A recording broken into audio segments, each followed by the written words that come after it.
یہ اختلافی مسئلہ ہے خواتین کے لیے عید کی نماز پڑھنا عیدگاہ میں جا کے۔ صحیح بخاری کی حدیث ہے کہ رسول اللہ صلی اللہ علیہ وسلم نے فرمایا کہ عورتوں کو بھی عیدگاہ میں لے کر آؤ، یہاں تک کہ وہ خواتین جو حالت حیض میں ہوں، جنہوں نے نماز نہیں پڑھنی، وہ بھی آئیں اور مسلمانوں کے ساتھ دعا میں شریک ہوں۔ اس حدیث کی بنیاد پہ بہت سے فقہا کا مذہب ہے کہ عورت کو بھی عیدگاہ میں آنا چاہیے، اور بعض فقہا کا مذہب یہ ہے کہ اگرچہ عورت کے لیے عیدگاہ میں آنا فی نفسی ہی جائز ہے، مگر خواتین ان پابندیوں کا خیال نہیں کرتی جن پابندیوں کی شرط لگی ہوئی ہے، مکمل پردے کے ساتھ، خوشبو لگائے بغیر، مردوں سے اپنا راستہ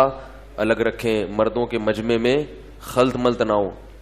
تو عملی طور پر ان پابندیوں کو نبھانا عملی طور پر بہت مشکل ہے، تو اس لیے ان فقہا کا مذہب بھی درست ہے جنہوں نے ان فسادات کی بیس پہ پابندی لگائی ہے۔ البتہ میری ایک ناقص رائے ہے، کوئی فتویٰ نہیں ہے، کہ اس زمانے میں جو فساد پھیلا ہے نا وہ بہت زیادہ پھیل چکا ہے،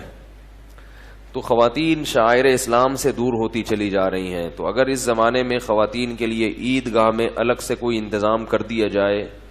بالکل تمبو لگا کے پردے کی پابندی کے ساتھ، تو میرا خیال ہے اس کی اجازت اس زمانے میں دینی چاہیے، کیونکہ شاعر اسلام سے کٹ کٹ کے بالکل مذہب سے دور ہوتی چلی جا رہی ہے۔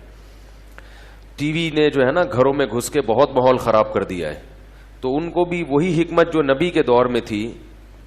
کہ عورتیں مسجد میں آئیں یا ان عیدگاہ میں شریک ہوں تو ایک مسلمانوں کا مجمع دیکھیں گی، ان کو بھی احساس ہوتا ہے کہ ہم بھی کیا ہیں، مسلمان ہیں، اور اس چیز میں مسلمانوں کے ساتھ شریک ہیں۔ تو یہ احساس جو ہے نا ان کو دین پر قائم رکھنے میں بہت مدد دیتا ہے۔ تو یہ ایک رائے ہے، اس میں بہرحال کوئی فتویٰ نہیں دے رہا میں۔ ویڈیو کے نیچے سبسکرائب کے بٹن پہ کلک کریں، بیل کے آئیکن پہ کلک کیجئے تاکہ ہر نئی ویڈیو کی نوٹیفیکیشن آپ کو مل جائے۔